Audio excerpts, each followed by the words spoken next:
everybody, Jeff, your executive gardener here. Spring has sprung in Houston, Texas, and I'm going to talk about herbs today. So my wife wanted to plant an herb garden.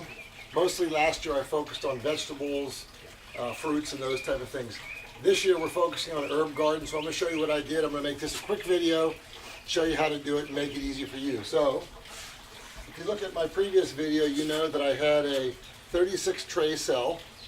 And what I did was I put a number of seeds in each cell, and hope you can see this, and probably put about 5 to 10 seeds in each cell.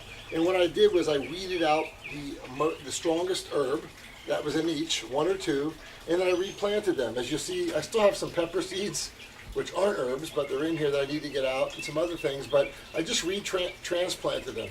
To make this video as quick as possible, you don't need to see me transplanting them. Take my word for it. What I did, let me show you what I'm growing. So I took the strongest of each. So what you'll see here is a bushy spicy globe basil and a lemon basil. So these two will go in our garden. Now, one of the things I wanted to point out, this one looks a little droopy just because I just transplanted it. When you transplant seedlings into bigger containers, you need to make sure you don't put them right in the sun right away. So what I'm going to do is I'm going to leave them here in the shade. That's why I'm speaking to the shade.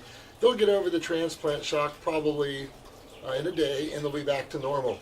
But so here's 2 different basils. Now, you don't want to put them right in the garden because in Houston, Texas here, we get downpour rain. If you live in Florida, you get downpour rain. It will crush this baby seedling. So you want to keep it inside until it gets, this is how big it is now, about yay big, and a little bit of a stronger stem. You want to take it from seed starting mix into regular potting soil, and again, keep it in the shade. So we have 2 beautiful basil plants there. I'll show you what else we have. We took the strongest sage, broadleaf sage plant here, and an Italian parsley. If you take a look at these 2, looking really good. Again, they need to be bigger before they go in the garden. So we'll have sage, we'll have parsley. I've never tasted tarragon, but I'm told it tastes like licorice, and cilantro. So these are 2 little cilantro plants and some tarragon. So these will go in the garden, but they will stay in the shade until then. And then one last plant, thyme. So there's a little plant herb thyme here. Again, much too little, too flimsy. I'll keep it in the shade for another week.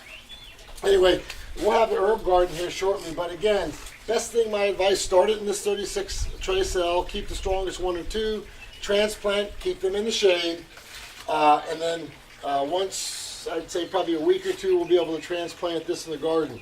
One last thing I want to show you, I've done a video about these before. These are these self-watering containers. Check my video collection, but these are, this is how well these work. So I've been away for 5 days.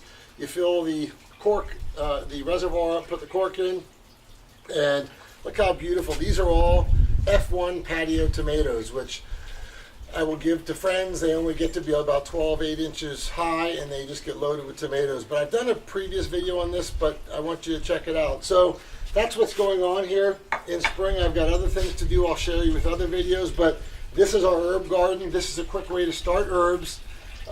Transplant them and get them ready for your spring garden.